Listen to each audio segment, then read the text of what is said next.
Какво всъщност работи за връзките? Какво предизвиква от срещния пол, особено, какво предизвиква една жена да те хареса? Една жена да се усети, да се почувства привлечена от теб.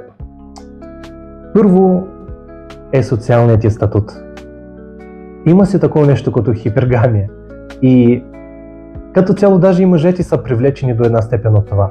Камо ли жените? Социална, интелектуална, емоционална, която и да е стойност, която имаш, винаги е привлекателна.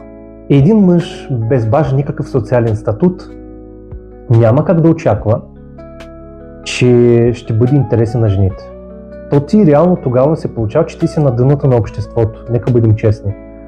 Трябва други хора да те харесват, да те уважават, да носиш някаква полза на това общество. Само тогава ти се открояваш поне по някакъв начин. Ако хората не им пука за теб, ако не те харесват, ако никой не те уважава, защо очакваш, че една жена ще го прави? И аз съм имал, например, клиенти, които се записваха при мен и викат: добре, помогни ми как да привлека една жена, как да се запозная. А човекът идва с разтегнат пуловер, изглежда, че никога не е вдигал нито една тежест и е ясно, че неговият социален статут е абсолютно дъно и той нищо не прави по въпроса. По нито една от сферите, които може да се развива. Първото нещо – социален статут. Второто нещо, което е наравно, твоята външност.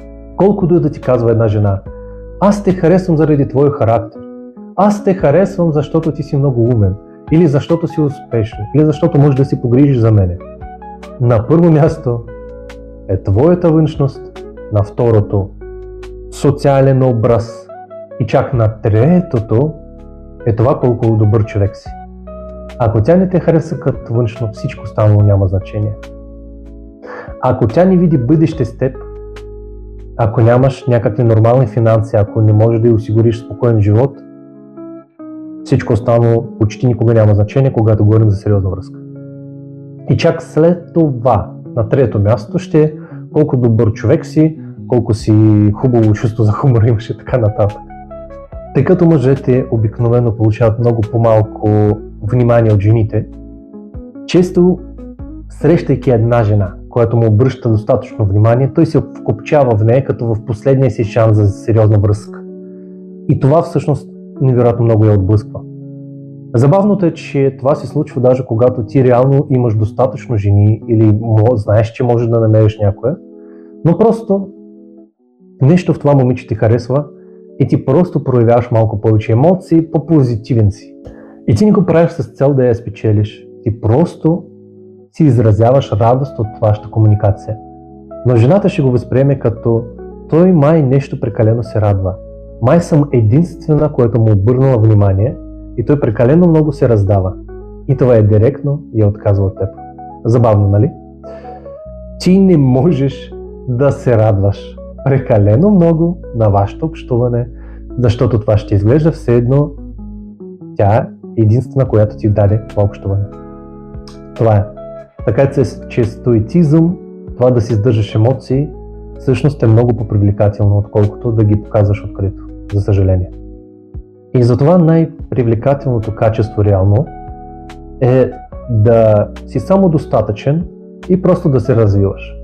Когато жената усеща, че ти поставиш себе си на първо място и в себе си своето развитие, своето бъдеще, а тя е някъде там на трето, четвърто, тя ще се почувства много по-сигурна и много по-привлечена от теб. И сега вече сме разкрили защо повечето любовни съвети не работят и какво всъщност работи. Ако искаш истинска връзка, спри да чакаш. Спри да слушаш клишета и интернет психолози, които ти обясняват, че точно този момент ще проработи при всички. Просто започни да работиш над себе си и над това да изградиш най-силния си образ. Всичко останало ще дойде от само себе си.